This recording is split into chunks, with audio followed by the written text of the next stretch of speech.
Really quickly, in response to Bob Ford's question, he asked, in what ways was Moshe's story perhaps better than the others? Well, one way would be the others tended to worship the sun.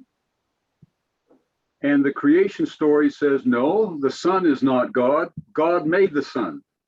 On the other hand, some of the flood stories say that these happened just because the gods were upset about something in a very arbitrary way. There was no relationship with anything whatsoever other than their fancy, other than their will. In effect, they're saying, well, let's get rid of all these human beings.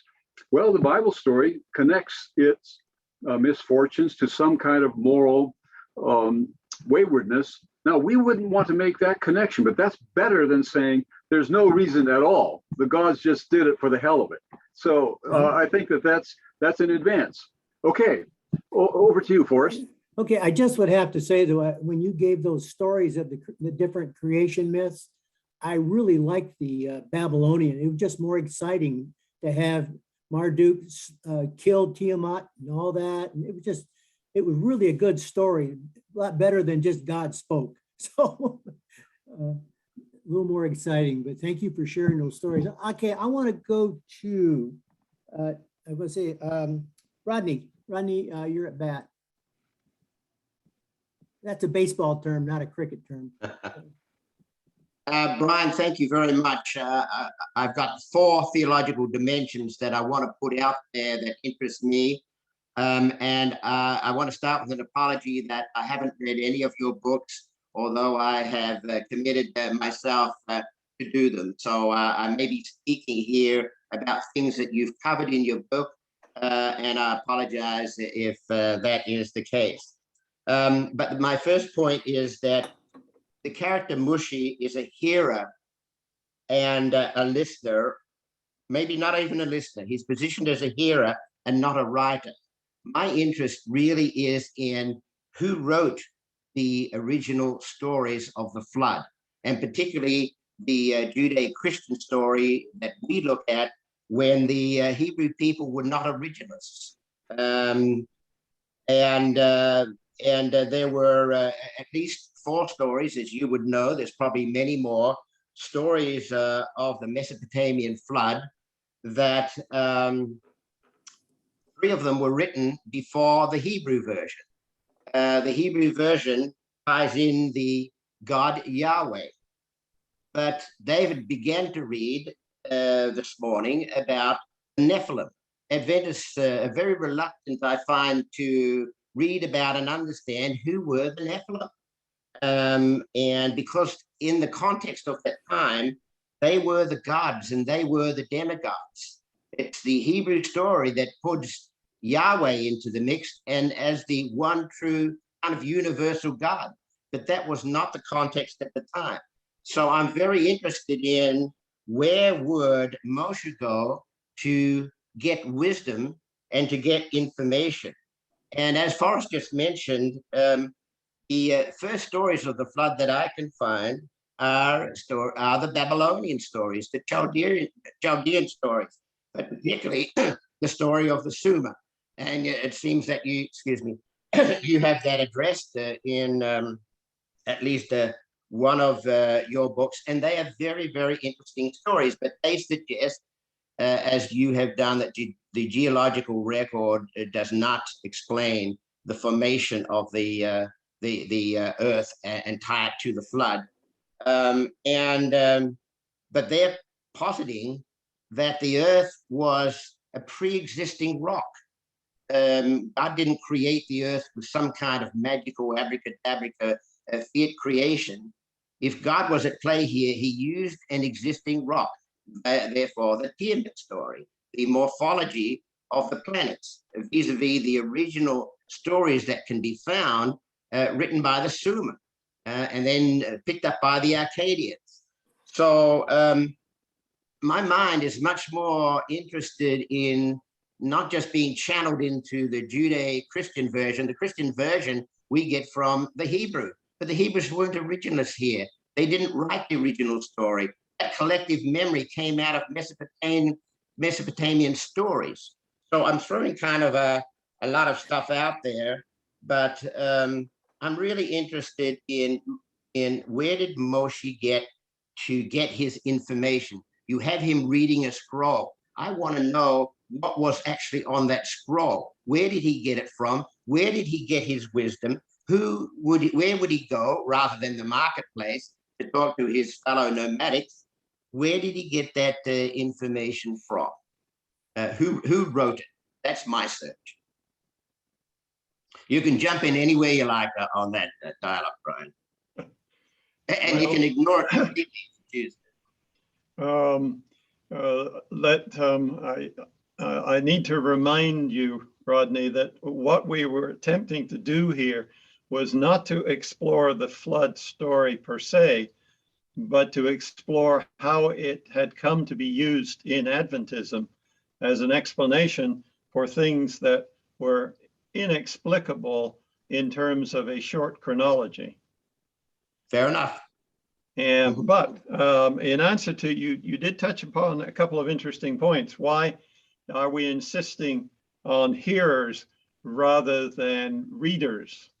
And the answer for that is that we wanted to make the case that the story would have been heard, and because it was heard and found useful in the Hebrew nation's developing understanding of God, who God is, what God does, and what God wants for us, because it was found valuable, it was the hearers that decided that it was going to go into the Bible, because they were the ones that sat down and said, look, this is valuable. We're going to record this. And then their descendants also made the same decision. And so it was re-recorded time and again down through the millennia. And that's why we have the story today. So it was for that reason that we have concentrated on Moshe as a hearer. Now, it was difficult to draw hearing, so we ended up having him read the scroll. But in all probability, the majority of people who came in contact with the story came in contact with it as hearers, because the literate people in town would have told the story. It's obviously a story that would have been the stock in trade of people that traveled from town to town in the ancient world. And so we picture Moshe, as I said, sitting beside an oasis under a palm tree. As for the stories that preceded the Hebrew ones, in the book, this book number 2, we talk in some detail about a very interesting one written in cuneiform that antedates the likely time when the Hebrew story would first have been written down by probably 1,000 years. And it is fascinating because of the fact that it explains something that I don't know that it's bothered anyone else, but it's always bothered me. Why was Noah told to paint the inside and the outside of the ark with pitch? Now, the outside of the ark with pitch makes a lot of sense. We still do that to boats today. If a boat is leaking and the leak is coming through a crack between two of the boards, then we paint it with pitch, and that tar is forced into the crack, and hopefully the crack gets narrower as it goes deeper, and eventually the pitch will stop the leak. That makes a great deal of sense. But why on earth would Noah have been told to paint the inside of his boat with pitch? Well, I suppose I have to confess that my mind works in peculiar ways when things of that sort come up. And so Fritz and I went in search of an answer to that interesting question. I'm sure that Mrs. Noah would have been furious, because anything that any of her clothes that dropped down on the inside of the boat would get covered with tar. And furthermore, the tar on the inside of the boat does no good whatever in terms of making it waterproof. if you're thinking of a standard boat. Well, this cuneiform account that is now in the British Museum, and actually there was a TV special in which they attempted to reconstruct not the full-sized version of it, because the full-size version had a floor that was about an acre in size, and it had 18-foot walls. I think they made one that was 60 feet across and had something like 4-foot walls or 5-foot walls. But the story gets very complicated because the word for nests or rooms or cells, which gets translated in most of our translations, is actually identical with the word for reeds, except for the fact that one of the Hebrew letters is doubled. So it's either kinim with 2 N's or with 1 N. One case it says make an ark with nests. In another case it says make an ark with reeds. Well, if you make an ark with reeds, which of course was a very popular way of making boats in the confluence of the Tigris and Euphrates River at the head of the Persian Gulf. That area was populated until very recently by the Marsh Arabs, and they moved their stock from one island in that oasis, in the delta, to another using these basket-shaped boats. The technical term is coracle, made out of reeds, and they were in fact covered with pitch, 1 finger's breadth deep, both inside and out, because that was the only way you could make them waterproof. So in the story of the flood, the boat that Noah built was either made out of, it obviously had ribs of gopher wood, but the biblical instruction of God to Noah was to make it out of reeds. And that is the way it's actually translated in the New English Bible. And there is, it's a toss-up, but there's very good reason to believe that the ancient story actually had Noah making it out of reeds and pitching it within and without with tar. And that's what made it waterproof. And that copies boats that up until fairly recently were still being built in the delta of the Tigris and Euphrates River.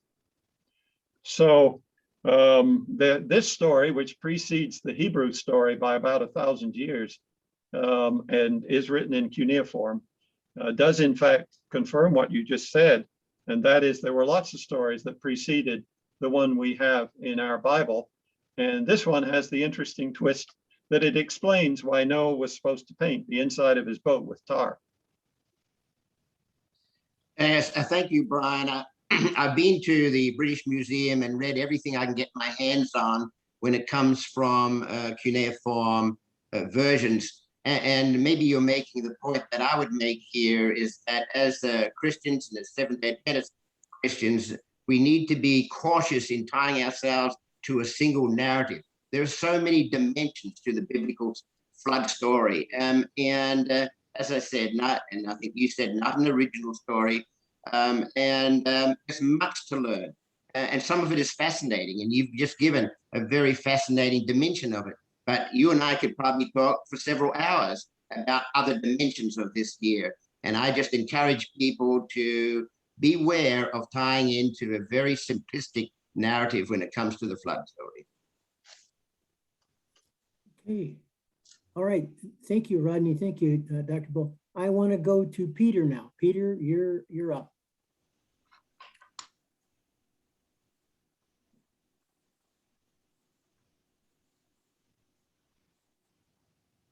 The argument that eventually the flood was just partial, local, and that's the way Moshe saw it, would be contradicted by the fact that there are approximately 2,000 stories about the flood from different parts of the world. All the old cultures, they have a story about the existence of a flood. And this could be an argument in favor of a global flood. Another argument could be brought by Leonard Woolley that was digging at Ur in Chaldee, the place of Abraham's birth.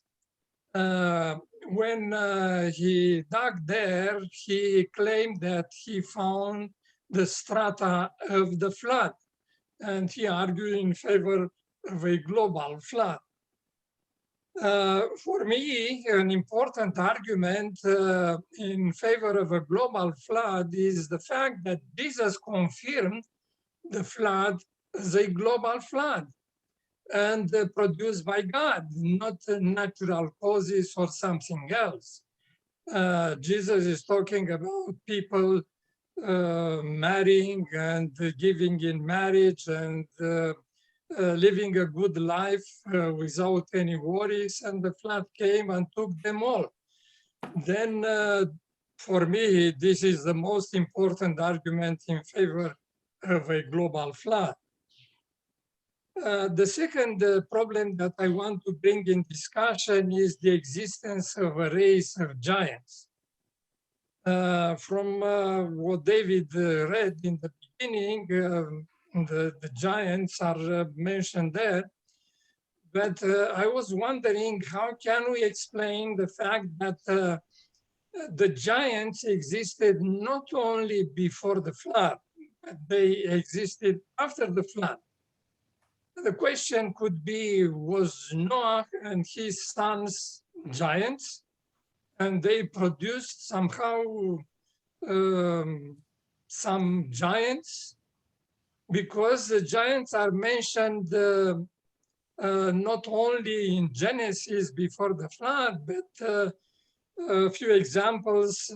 Joshua in his conquest of Canaan encountered giants, called them Anakims.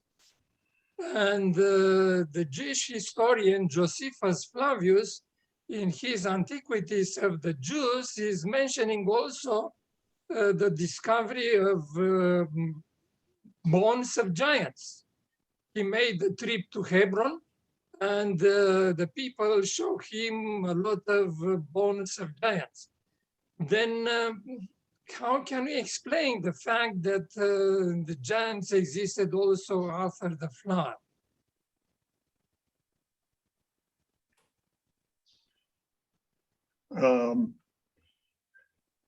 You covered an awful lot of territory there, and I'm not sure I can deal adequately with only just a little bit of it. When you say global flood, I need to emphasize that as the story is told, the flood did not cover the earth. The flood covered the land, and that's why I appreciated the time that David took to read our retro translation. If the Hebrew word eretz had been translated in Genesis the way it's translated in the rest of the Bible, the flood story would have been considerably less extensive, and it certainly wouldn't have been global. The idea of a global flood comes from the statement in Genesis that the flood covered the whole earth. If you had instead been told when you read Genesis that the flood covered all of the land, the chances of it going global would have been far less likely. There's a couple of chapters there on the impossibility of a global flood to have been conceived of by those who first heard the story of the flood in Genesis, for the reason that they didn't know they lived on a globe, and they could, if they had, they would have worried a great deal about how a shell of water around a globe would not just simply drip off. I'm not even sure what the paint company is, but there is a paint company that has paint on top of a globe, and it is dripping off. I always have to look at that and to chuckle, because that is in fact the only way you can conceive of water surrounding a sphere, unless you happen to know about gravity, and to explain to Moshe that gravity affects every molecule of water so that the surface of a large body of water is inherently curved. And you can satisfy yourself nowadays with laser pointers quite easily about that this is true. All of that would have to have been present in the explanacepts of Moshe's mind in order for him to have even conceived of a global flood. So we wrote an entire chapter on the fact that Moshe could not have conceived of a global flood. But that's probably, I've said enough, and I will cease and desist here. But there is a chapter on the impossibility of a global flood in the book. Okay, thank you. And by the way, Dr. Bull, if you are current with your Flat Earth Society literature, their explanation that keeps the water from flowing off is that Antarctica has a wall of ice around the perimeter, and that keeps the water in the on the flat Earth. So I only learned that recently. So well, thank you. I wasn't up to date on that reference. anyway, I'll have to get that and include it. Yeah. Anyway, I can send you the text on that. I want to go to Terry Dunder. Terry, you were raising some issues. Well, I just had really appreciated something that John said in the comments. It seems that throughout the Old Testament stories, we don't focus, or you haven't mentioned the author much, but the author had his own purposes. And his purposes existed, 1,500, 2,000 years, even according to the biblical account, after those stories occurred. When Moses wrote them, he had his own purposes. The stories originated with people who had purposes. The hearer would have viewed it in a way that took those interests into account, I believe. And throughout the Old Testament, this God of salvation and rescue seems really good, what John said. And I would just think that by the time we came to Christ, Christ proved that it wasn't for just the Jews, it was for everyone. But yet we put him back in a box. And now he was a Western God. And we have since branched out, but we have never gone back and addressed the foundational fallacy that God was for the Jews only, that God was only for the special people. He must be for everyone. I would agree entirely and appreciate very much what you said. Fritz and I, after wrestling with what was the central purpose of this flood story, ended up exactly where you have suggested. We think that the critical sentence is, and God remembered Noah. That's what the flood story is all about. A God who, though he was responsible for the flood, he said he was going to do it, and after it happened, he said he did it. We would say that's because the explanacepts available to the people who were recording the flood really had no option but to have God be responsible for it from beginning to end. But the crux of the flood story is, and God remembered Noah. And that's something that we dealt with fairly extensively in book 2 as the central motif of the flood. So are you concurring that the authors of the stories had interests that made them superior? So their interest was always in their superiority over everyone else. Well, they certainly had things in mind that they hoped to achieve by writing this story, and previous to that by telling it and retelling it. And yes, it was from those things that they had in mind that the picture of God grew steadily clearer throughout the whole Old Testament. So what was said earlier about the author or the hearer, when the person wrote those stories, my train of thought broke. I'm sorry. Well, the person who wrote the story certainly had something in mind. The persons who heard it and were the ones who were going to decide, this is really important. This is highly useful. This takes us quite a distance down the road to understanding who God is. Those were the people who heard the story, decided it was worth recording, and dedicated their lives to copying it. Because as you well know, if you write on vellum or parchment or papyrus, you have to recopy it every few years or it disappears. And the reason we have the flood story is because it was found to be so valuable to 3,000 years worth of readers who put their time, effort, and energy into preserving it for us. Thank you. Okay. All right, thank you. I'd like to go to George. Yeah, thank you, Forrest. Can you hear me okay? Yes, I can. Yes. Yeah. This brief for this presentation is very, very interesting, and the issue in itself is very concerning. It's becoming more concerning to me as I age, because science has been making good progress and posing some extreme difficulties for the traditional explanation of the flood. I actually posted on the chat a link to a presentation that Professor Brian Ness from the PUC has been doing.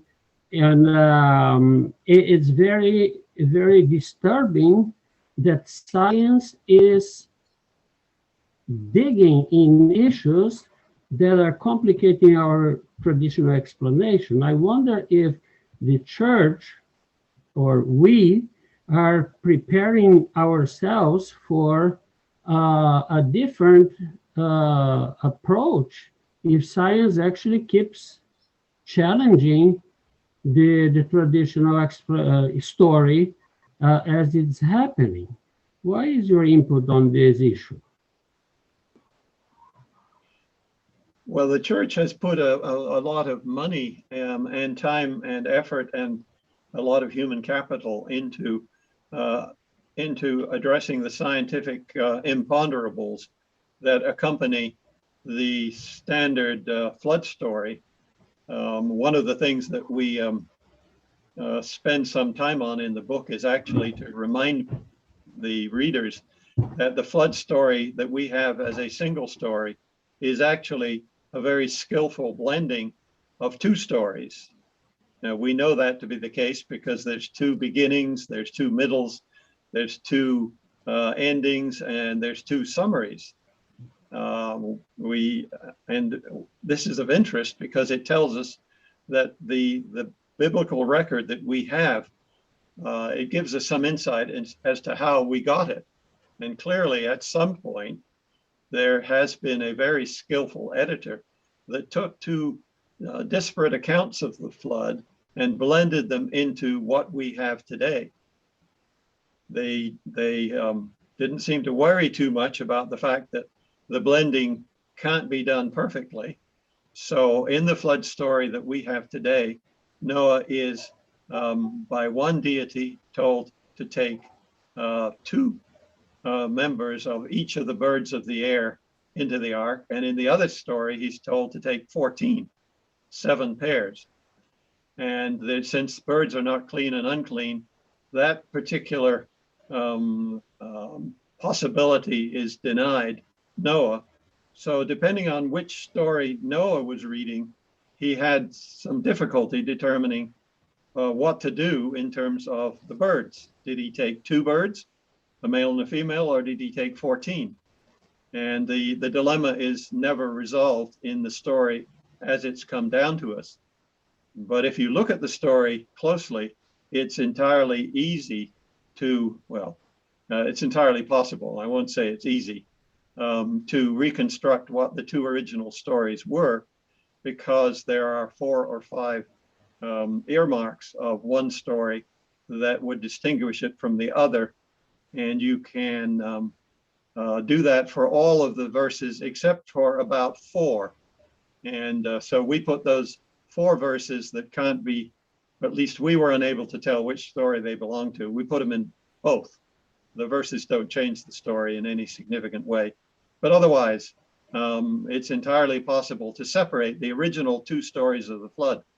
So not only are we dealing with stories from Babylon and Egypt and maybe Persia, we're also dealing with two stories that had come down in the Hebrew nation that had to be combined into a single story by some editor at some point in Israel's history. Quickly here, do we have any idea, or I'm sure there is an answer for that, how long after the event was the first story or one of the stories written about the event? What is the time gap between the event and the writing about the event? Well, we've got the problem here that we know when these stories were written, give or take a few hundred years. What we don't know is when the event occurred, or even for certain what the event was.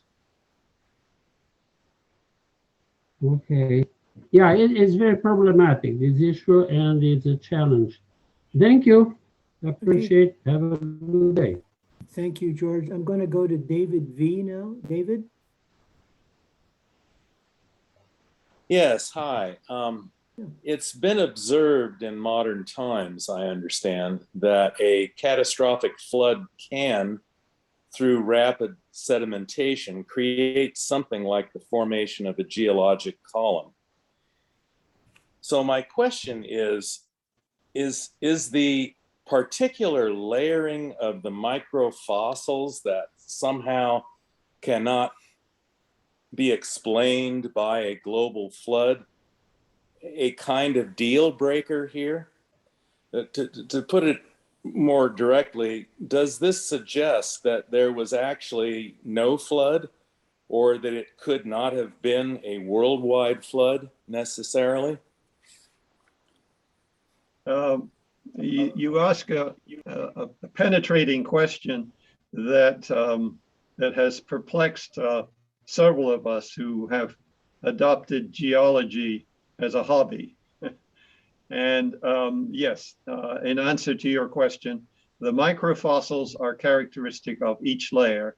They are not all jumbled up. You don't find the same microfossils throughout the geologic column, which would be at least nobody that I know of has come up with an explanation other than the fact that the layers were laid down separately, and in some cases with vast periods of time between.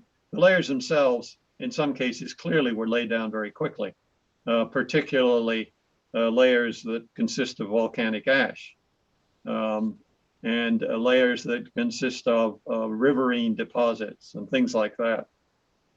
But yes, the microfossils, to my way of thinking anyway, do constitute a deal breaker, because any flood that we can conceive of in terms of today's hydrologic understandings would mix up microfossils throughout the geological layers. Okay. Thank you. I want to go to Robert Ford. You had your hand up, or did you have another question, Bob? Or could we put Gerald Winslow on the queue? No, I don't have my hand up. I'm sorry. Oh, I thought you did. Okay, all right. Gerald, now, okay, Gerald, you go ahead. I had you up earlier, but I lost your hand. You're on mute right now. Thank you.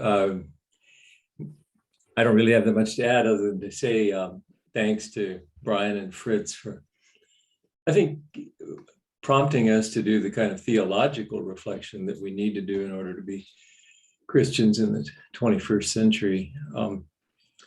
And it's been said in several different ways, I think, in the conversation that, and I think, Brian, you just said that the picture of God grew clearer over time. Earlier in our conversation, David said something about reading the text this side of Jesus. It does seem to me that people were learning not only about God, but about a sense of what we would hope would be an ordinary sense of fairness or justice. And years ago, I read a book by Alan Dershowitz called The Genesis of Justice, in which he suggested that our sense of moral norms in our culture grow to some extent out of things like the Ten Commandments, but that we might get as much of the sense of justice by reading 10 stories and not 10 commandments, and those 10 stories in Genesis. And because what you see is the people coming to understand with God a different sense of what's fair. And I'll just read one passage that we all know and that Dershowitz focused on. And yes, it is that Dershowitz that some of you, that complicated Dershowitz at Harvard. But anyway, from Genesis 18, where Abraham is having a very intense conversation with God and says, "Far be it from you to do such a thing, slay the righteous with the wicked, so that the righteous fare as the wicked. Far be that from you, shall not the judge of all the earth do what is just?" Dershowitz points out that that's written, and Bernie can correct that if Dershowitz is wrong, but he says that's written probably about the strongest Hebrew that you can. He's basically shouting in the language at this point that surely God should know more than that about fairness. And you said earlier, Brian, that God took responsibility for the flood. I think that's true, and also promised not to do it again. Gave them a rainbow and said that we won't do that again. We haven't talked about what you might make of that. Anyway, I would just, let me invoke a line I heard from Alden Thompson years ago when he spoke at Loma Linda that stuck with me. And he said, "I pray that God will give you the grace to remember what you used to believe." All of us can probably remember what we used to believe about some of these things and how we ourselves have changed over time in those beliefs. We hope in the direction of maturity. And we hope that for those of us who are Christians, that the interpretive key that we get through the Jesus story becomes decisive for the way we understand things like fairness and what it's okay to do to people. So I just want to drop that in. To me, it's a dynamic story that is made more dynamic if we'll just remember in all humility what we ourselves used to believe. Thank you. That was very, very expertly done, and I appreciate it. I've talked with Jerry through the years about this many times, and I think we can both look back on things that we used to think we understood and came to the conclusion that we didn't. And I appreciate reminding us all that even though God said he was going to do it, took responsibility for it after he had done it. And he also did, in fact, say he would never do it again. Thank you. Thank you. I have John Reiswig Sr. You had a statement up, you had a question. Did you want to pursue that a little more?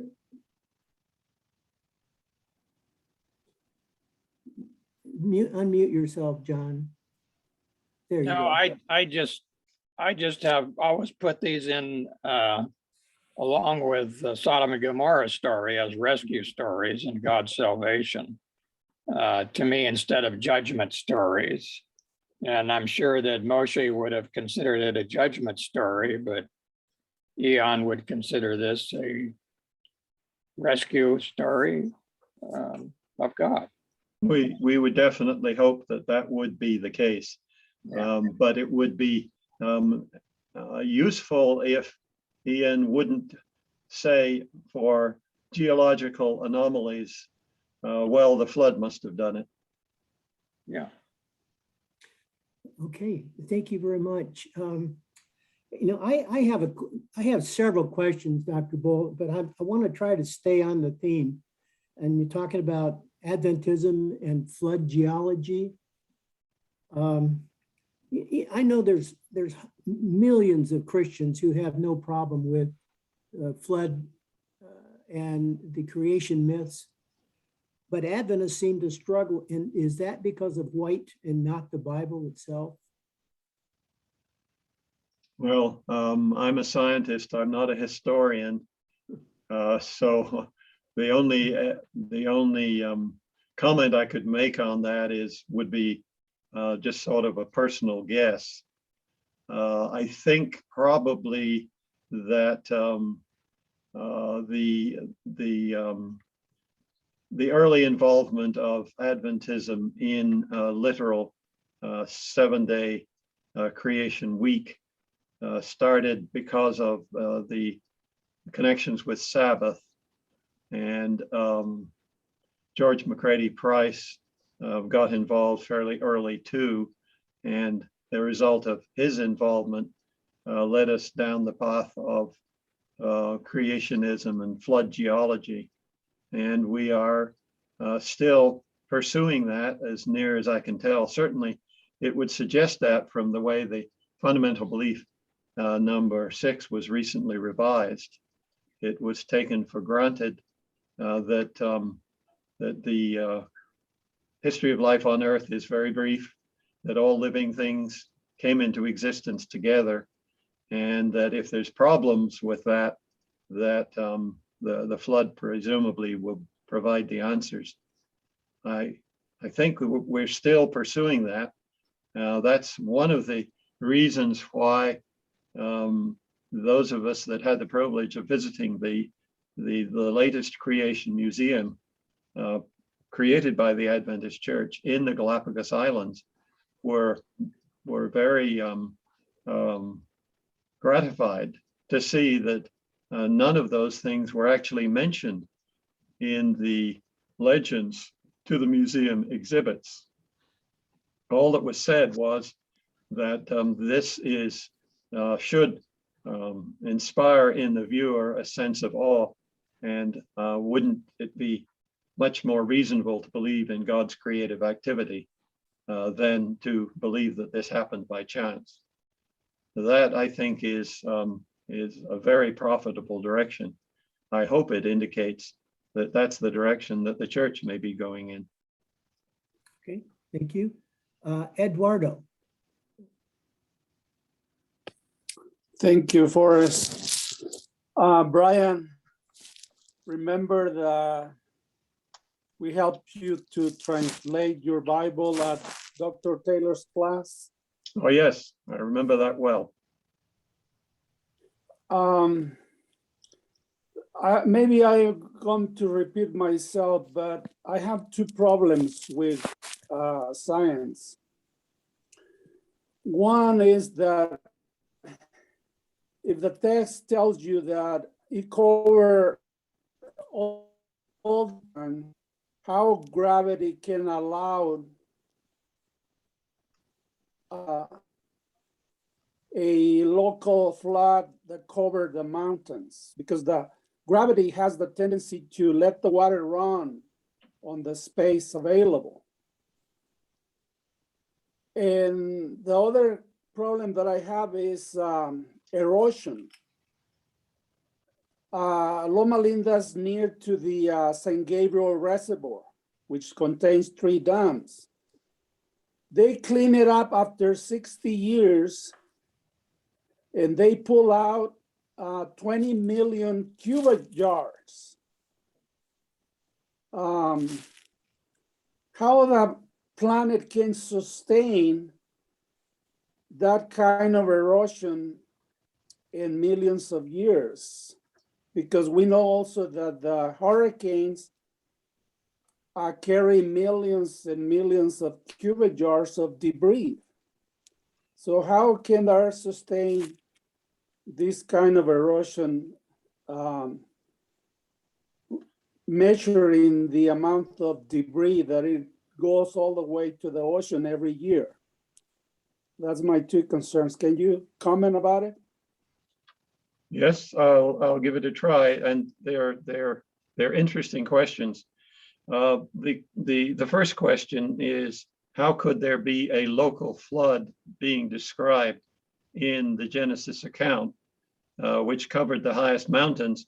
And the answer is, remember that Moshe was speaking from the viewpoint of a flat earth, disc-shaped, with an upside-down firmament that covered it, and the firmament was thought to rest upon the earth itself at the horizon.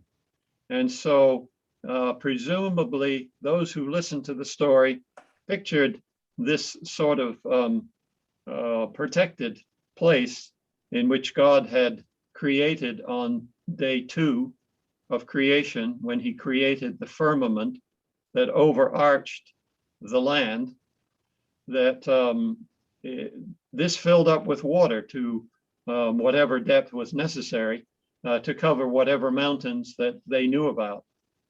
We have a great deal of difficulty wrapping our minds around this picture because we don't believe that there is a rakia. We don't believe there's a dome over our heads that has separated the water above the dome from the water under the dome. And so when we read the story in Genesis, we picture something that is quite unlike what Moshe would have pictured. We know fairly well what the ancient Hebrews envisioned, and the Bible is quite clear that before God could pursue creation of plants and animals and things of that sort, he had to deal with water and darkness. They were there when the creation story begins. It commences with water and darkness everywhere. So for Moshe's land to appear, there had to be something done to shelter some portion of this. And that's what God did on day 2 of creation. He created the rakia, the dome, the firmament. And so inside this firmament, where it came down and rested on Moshe's land at the periphery, it was thought to seal. And within this arrangement, obviously a flood could occur that would cover the highest mountains. Now, as for your second question, how is it possible for erosion to continue at a very great rate and still have mountains? And that was a puzzle that science really didn't have any good answer for until plate tectonics became understood. And now it is thought that the center of the earth is molten. It's kept molten by radioactive decay. It's largely iron, but has other elements there too. And because it moves slowly, it's viscous, it pushes the plates that we exist on around the Earth's surface, and where they run into each other or run under one runs under another, mountains are raised up, and those mountains then erode, and the cycle continues and has continued for the entire history of the planet Earth. Okay, thank you very much. David, it's 12:30. I do have a couple extra hands, but I think we should honor our commitment at 12:30. And Well, I think I'll stick around a little longer. I don't think we should require Dr. Bull to do that because he's worked hard for 2 hours, but I can see some people wanting to jump in. I would like to know if John Jones and or Bernard Taylor would like to add something to the conversation. They don't have to. I'm not sure, trying to put anybody under pressure, but I would love to hear something like John Jones said after the session last week. It'd be nice if we could hear it now again. Well, thank you, David. And thank you, Brian, to you and Fritz. I'm just so grateful to you, both of you, for helping us once again think clearly about the distinction between what the text and what it means. And you've done it in terms that are genuinely helpful to non-specialists and lay readers. I really have no particular pointed questions or observations. I guess I would just add a couple of quick little footnotes, David. I want to thank you for your depiction of the process of reading that extends the trajectory of the text out beyond the text. I believe that that's an important concept that we as a people need to think about more. It's one thing to read against the text. It's another to read with the text, but in ways that extend the trajectory, as I say, beyond the text. I think that would help us a lot if we could start getting that into focus as a people. We've talked for a few moments this morning and variously about the functions served by the story. I will not dwell long on that. There's much that could be said, but maybe for the moment it's enough to say that by the very act of injecting a sense of morality and ethics into the story, as you flagged for us, David, the story does indeed, feeding as it does from Noah down to Moses, to Abraham and Moses, it does indeed serve the function of separating us versus them. That is to say, we are the good people because we descended from Noah, whom God remembered, and the other people are bad people because of miscegenation between quasi-divine beings and humans, and all of this marrying and giving in marriage and drunkenness and so forth. Now, of course, we have to acknowledge that Noah doesn't come off looking very good either if we pursue the story of his ongoing adventures after the flood. Maybe we read that God repented of destroying the human race. We have to wonder why he didn't repent of saving Noah. But that's another whole aspect of the story. I believe that as the third option, which Brian has helped us with so much, of natural law, as that evolves and continues to evolve in our thinking today, one thing about it is that it is admittedly imperialistic. That is to say, natural law as an explanatory function grows and it takes over the unknown progressively as we learn, as science teaches us. And of course, the theological issue, David, that flows out from that, as many as have observed, this is a common observation, is that what we don't know in some ways deepens, but in some ways also shrinks, with the result that we wind up with a God of the gaps who is sequestered increasingly in the areas that we don't know. At some point in our conversations, we may want to pick up that ball and run with it a bit, not only with reference to the flood story, but in our larger ontological and epistemological situation in which we find ourselves today. That's all I'll have to say for the moment. Wow, that was a lot. Thank you, John. Bernard, do you have anything you'd like to add or subtract? Dave, thank you for the opportunity. I'm particularly appreciative of what has gone before. Jerry, who was the first to speak, spoke upon lines that I also had in mind, and Brian also spoke of in terms of God remembering. It's an interesting theme. And if I could, I'd bestow perpetuity on these pair and other pairs who are willing to face the story as it reads. The Hebrew Bible is a book of stories, even from the prophets. They were speaking to their own times, not to the future. And by hearing what they said, we can understand to a large extent what they were addressing. Dave, you mentioned briefly the book of Ezekiel, I think it was you, and well, and Jeremiah first, before, and Ezekiel during the captivity, who came to the point of finding room for, and a God who found room for individual responsibility.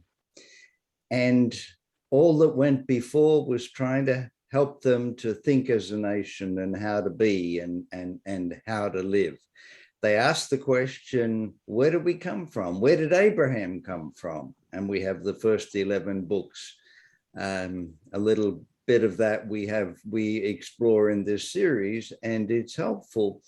But there's a lot more of this that is open to reading in its original time and relating that to our time. I think it's fair to say simply, we have accepted the results of their reading of their daily lives, but we deny the application of it in our time. And God would have us discover him in the same sorts of places with the enriching models and resources that we have through the discoveries of science and all the rest of it to expand our view of God. But we still want to live in that world and read it from our perspective. Thank you very much, Bert. I'm surely glad we didn't miss that. I'm scrolling through here. Is there anyone else who wants to speak? I think Forrest has had to leave. Is Brian still here? Yes. I don't. Brian, Yes. would you like to say something by way of conclusion?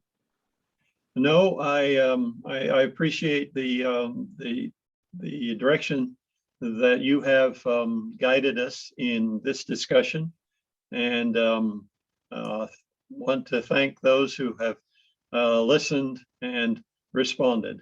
It has been a wonderful experience. Thank you. I'm going to try to use something different for our benediction, and that is a poem that Brian and Fritz put at the very end of this book, and I'll try to read it reasonably well. It's along these lines. Praise the source of faith and learning that has sparked and stoked the mind with a passion for discerning how the world has been designed. Let the sense of wonder flowing from the wonders we survey keep our faith forever growing and renew our need to pray. God of wisdom, we acknowledge that our science and our art and the breadth of human knowledge only partial truth impart. Far beyond our calculation lies a depth we cannot sound, where your purpose for creation and the pulse of life are found.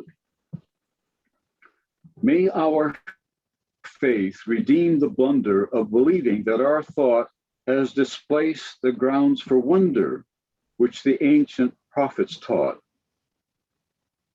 May our learning curb the error which unthinking faith can breed, lest we justify some terror with an antiquated creed. As two currents in a river fight each other's undertow, till converging they deliver one coherent steady flow, blend, O God, our faith and learning, till they carve a single course, till they join as one, returning and praising thanks to you, their source. Praise for minds to probe the heavens, praise for strength to breathe the air, praise for all the beauty that leavens, praise for silence, music, prayer, praise for compassion and justice, and for strangers, neighbors, friends. Praise for hearts and lips to fashion, praise for love that never ends. Amen.